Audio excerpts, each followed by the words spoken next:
बसंतपुर नामक एक छोटे से गांव में लता और घनश्याम नामक पति पत्नी अपने दो बच्चे पिंकी और चीकू के साथ एक छोटे से घर में रहते थे।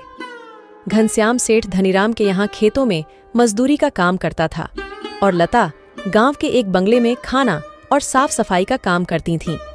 दोनों पति पत्नी खूब मेहनत और मशक्कत करके अपने और अपने बच्चों का पेट भरते थे।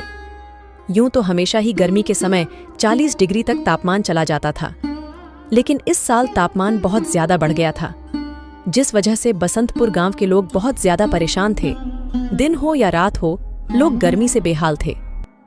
इस साल तो बहुत ज्यादा गर्मी पड़ी है।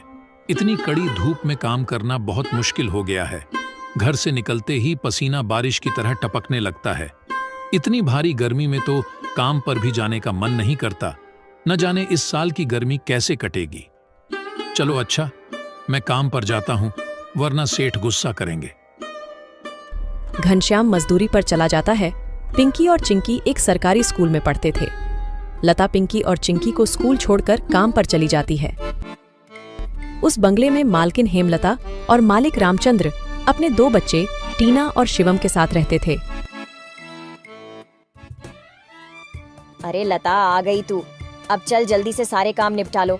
पता है ना, शिवम की बर्थडे पार्टी है, तो सारे काम 4 बजे से पहले ही हो जाने चाहिए। और हाँ, इसके बाद तुम घर सजाने में भी मेरी मदद करोगी, ठीक है? ठीक है मालकिन, मैं पहले जाकर घर के सारे काम निपटा लेती हूँ।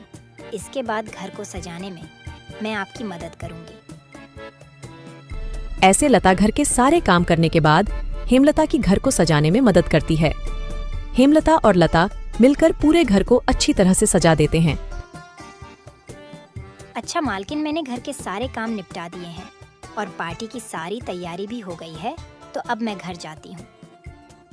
हाँ ठीक है, लेकिन पता है ना तुम्हें, आज शिवम की बर्थडे पार्टी है, तो तुम शाम को 7 बजे अपने बच्चों के साथ पार्टी में आ जाना।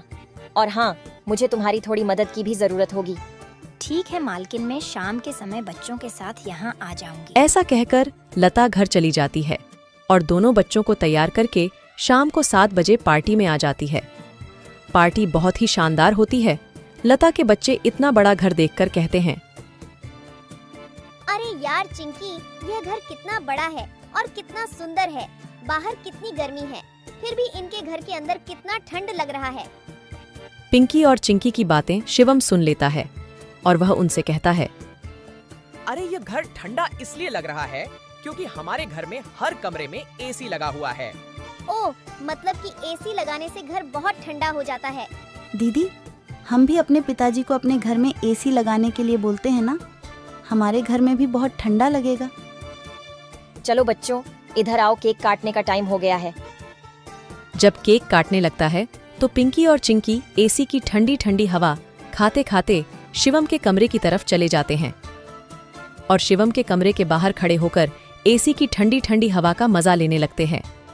एसी की ठंडी ठंडी हवा खाते खाते वह दोनों कमरे के अंदर चले जाते हैं। दीदी, यह कमरा तो सबसे ठंडा है, इसमें कितनी ठंडक है। और दीदी, यह देखो, यह बिस्तर कितना सुंदर है, बिल्कुल मखमल जैसा।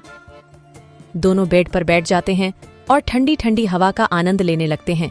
देखते ही देखते 15 मिनट बीत जाते हैं और आराम करते करते कब दोनों की आंख लग जाती है, उन्हें पता ही नहीं चलता। इतने ही देर में अचानक से शिवम की बहन टीना कमरे में आ जाती है। वह पिंकी और चिंकी दोनों को शिवम की बेड पर लेटा देखकर जोर से भड़कती है। ये दोनों मेरे कमरे में क्या कर रहे हैं? माँ इधर आओ, देखो ये दोनों मेरे बेड पर क्या कर रहे हैं। टीना की आवाज सुनकर हेमलता कमरे में आती है। तुम दोनों अभी के अभी मेरे बेड से उठो।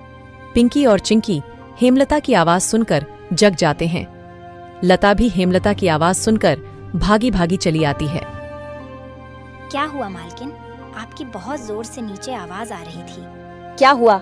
ये पूछ क्या नहीं हुआ? ये देख नहीं रही तू? तेरे बच्चों ने अपने गंदे मेले बदबूदार कपड़ों से मेरा पूरा बेड गंदा कर दिया। तेरे बच्चों ने एसी देखा नहीं कि सोने चले मेरे बेड पे। हद होती है यार। मैं तो तेरे बच्चों को इसलिए बुलाया था कि इनका भी थोड़ा मन लग जाएगा। इन्होंने कभी ऐसी पार्टी लाइफ में देखी नहीं होगी, ये भी देख लेंगे। पर ये तो अपनी औकात ही भूल गए। ये हमारा घर है, कोई धर्मशाला नहीं कि कोई भी भिखारी हमारे कमरे में आ जाएगा और आकर के सो जाएगा। तू अभी के अभी अपने बच्चों को लेकर निकल यहाँ से। और हाँ, कल से काम पर भी आने की जरूरत नहीं है। मालकिन ऐसा मत करो, मेरी बात तो सुनो। बच्चे नादान हैं। मैं वादा करती हूँ आगे से ऐसा दोबारा नहीं होगा। यह मेरी आखिरी भूल समझकर माफ कर दीजिए मालकिन। मुझे काम से मत निकालिए मालकिन। इस काम के सहारे तो मेरा घर चल रहा है। ये तेरी सर दर्द है। अब तू यहाँ पर काम नहीं कर सकती। अब तू अपने बच्चों को ले और यहाँ से निकाल।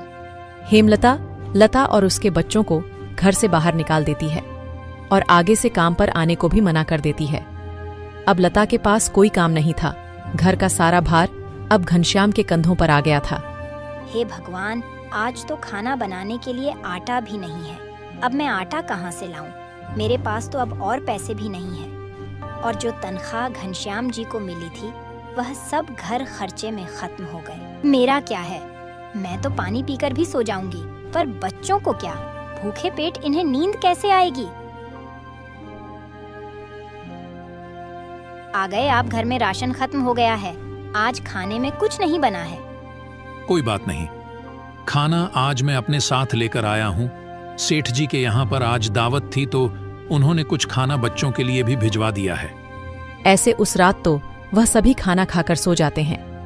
अगली सुबह लता फिर से अपनी मालकिन हेमलता के घर जाती है और उससे थोड़े पैसे उधार मांगती है। मालकिन, मेरे घर में खाने के लिए एक अनाज का दाना भी नहीं है। कृपया आप मुझे थोड़े से पैसे उधार दे दीजिए। तुझे देने के लिए मेरे पास कोई पैसे वैसे नहीं है। मैंने तुझे पहले ही काम से निकाल दिया था, फिर तेरी यहाँ आने की हिम्मत कैसे हुई? जा निकल यहाँ से और आइंदा यहाँ पर अपनी शक्ल मत दिखाइयो। हेमलता की कड़वी बातें सुनकर लता घर वापस जाने लगती है। तभी उसे रास्ते में एक पोस्टर दिखाई देता है। उस पोस्टर को देखकर लता वहीं रुक जाती है। पकोड़े बनाने वाले की जरूरत है। अधिक जानकारी के लिए इस दिए गए नंबर पर कॉल करें। पकोड़े बनाने तो मुझे आता है। अगर यहाँ मेरी नौकरी लग जाए तो घर का खर्च चलाने के लिए कुछ पैसे आ जाएंगे। ऐसा सोचकर लता उस पते पर पहुंच जाती है।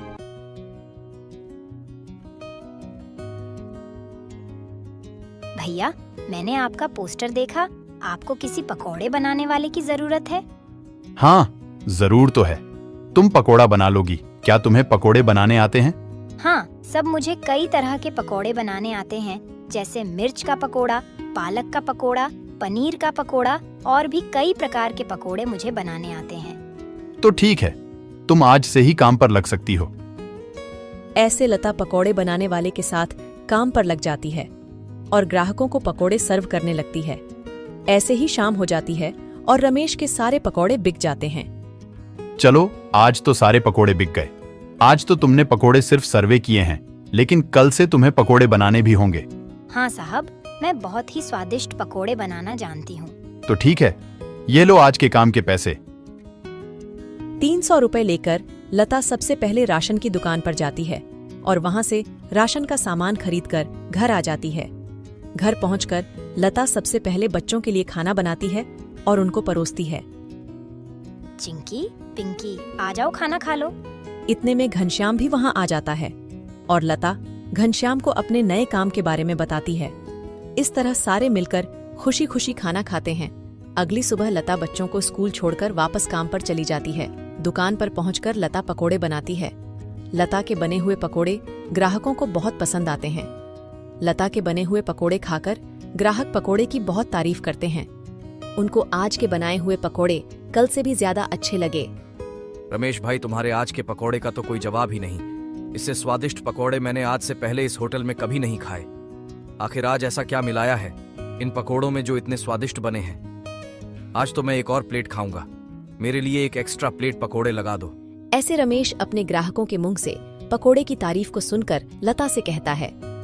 लता, तुम्हारे हाथ में तो जादू है। तुम्हारे हाथों के बने पकोड़े खाकर ग्राहक एक एक एक्स्ट्रा प्लेट पकोड़े खा रहे हैं। तुमने तो कमाल ही कर दिया। आखिर ऐसा क्या मिलाया है इन पकोड़े में जो ग्राहक इतनी तारीफ कर रहे हैं? साहब जी, कुछ खास नहीं मिलाया है, बस थोड़े से नमक मिर्च मसाले बराबर मात्रा में डाले हैं, बस। ऐसे रमेश के आज के पकोड़े बहुत जल्द ही खत्म हो जाते हैं। आज तो पकोड़े बहुत जल्द ही खत्म हो गए। कल से हमें और ज्यादा से ज्यादा पकोड़े बनाने होंगे। और हाँ, अब हमारी पकौड़ों की सेल और ज्यादा अच्छी होने लगी है, इसलिए कल मैं दुकान में एसी लगवा रहा हूँ। इससे ग्राहक भी एसी की ठंडी ठंडी हवा में पकोड़ों का मजा लेंगे और हमारे पकोड़े की सेल और ज्यादा बढ़ेगी। तुम क्या कहती हो? साहब, विचार तो बहुत अच्छा है। अगले दिन रमेश अपनी दुकान में एसी लगवा लेता है और जैसा उसने सोचा था वैसा ही हुआ। एसी लगने के बाद रमेश के दुकान पर ग्राहकों की संख्या बढ़ जाती है। ग्राहक ठंडी ठंडी हवा में बैठकर पकोड़े खाने का आनंद उठाते हैं। ऐसे रमेश के आज भी सारे पकोड़े बहुत जल्द ही बिक जाते हैं। शाम के समय जब लता घर वापस आती है और वह चिंकी और पिंकी को आपस में बातें करते हुए सुनती है। दीदी, उस दिन पार्टी में कितना मजा आ रहा था ना। कहाँ हम उस दिन एसी की ठंडी ठंडी हवा खा रहे थे और कहाँ आज हम इतनी गर्मी में बैठे हैं। काश हमारे घर में भी एसी होती तो हम भी अभी एसी की ठंडी ठंडी हवा खा रहे होते। इतने में लता अंदर आ जाती है। अरे चिंकी और पिंकी, तुम दोनों क्या कर रहे हो? तुम दोनों ने अपने स्कूल का होमवर्क किया? चलो जल्दी से अपना अपना होमवर्क कर लो। मैं खाना बनाने जा रही हूँ। इसके बाद खाना खाकर जल्दी सो जाना। कल तुम्हें सुबह उठकर स्कूल भी तो जाना है ना। ठीक है माँ, हम स्कूल का काम करके आते हैं। ऐसे दिन बीतते जाते हैं और लता के हालात पहले से ठीक होते जाते हैं। ऐसे ही एक दिन सुबह लता काम पर जा रही होती है, तभी उसे भंगार की एक दुकान दिखती है। उसे दुकान पर कई सारे सामान थे, जैसे कूलर, पंखा, फ्रिज, एसी इत्यादि। लता का ध्यान उस दुकान में रखे पुराने एसी की तरफ जाता है। वह उसे बहुत पसंद आता है। वह उस दुकानदार से बोलती है, भैया, ये एसी का क्या दाम है? मात्र 10,000 रुपए की है। 10,000? ये तो बहुत ज्यादा है। ज्यादा नहीं, ये तो बहुत कम है। ये सेकंड हैंड एसी है। अगर नई एसी खरीदने जाओगी तो 30,000 से कम की नहीं आएगी। अच्छा ठीक है, पर ये सही से तो चलती है ना? हाँ, बिल्कुल सही से चलती है। अगर 6 महीने से पहले ये एसी बंद हो जाती है तो इसकी सारी रिपेयरिंग की सर्विस बिल्कुल फ्री होगी। ठीक है, लेकिन इसका सही सही दाम लगाओ। मैं इसके 8,000 दूंगी। अगर तुम्हें देनी है तो मुझे ये ऐसी 8,000 में दे दो। ठीक है, बताओ कहाँ लगानी है। लता उस आदमी को अपने घर लेकर आती है। वह आदमी लता के घर पहुंचकर एसी को लगा देता है। एसी चालू करते ही ठंडी ठंडी हवा घर में फैलने लगती है। बच्चे भी इस ठंडी ठंडी हवा का मजा उठाते हैं। वह दीदी, क्या मजा आ रहा है। ऐसी की ठंडी ठंडी हवा, ऐसा लग रहा है जैसे बर्फ की चादर ओढ़ ली है हमने। इतनी कड़ी गर्मी में ये ठंडी ठंडी हवा बर्फ की चादर जैसी लग रही है। घर में एसी के लगते ही बच्चे बहुत खुश हो जाते हैं। घनश्याम भी घर पर आ जाता है। ओह, आखिर तुमने बच्चों की इच्छा पूरी कर ही दी। कैसे ना करती भला। बच्चे तो आखिर मेरी जान है। इनसे बढ़कर मेरे लिए कुछ भी नहीं। एसी लग जाने की वजह से बच्चे बहुत खुश होते हैं और लता की कमाई भी अच्छी होने लगती है। लता के बने हुए पकौड़ों की वजह से रमेश के दुकान पर ग्राहकों की भीड़ लगी रहती थी। इससे रमेश खुश होकर लता की तनख्वाह बढ़ा देता है। थोड़े दिन बाद घनश्याम भी सेठ धनीराम के यहाँ मजदूरी छोड़कर लता के साथ पकोड़े बनाने लगता है। दोनों को रमेश काफी अच्छी सैलरी देता था, जिससे उनका घर खर्च काफी आसानी से चल जाता था।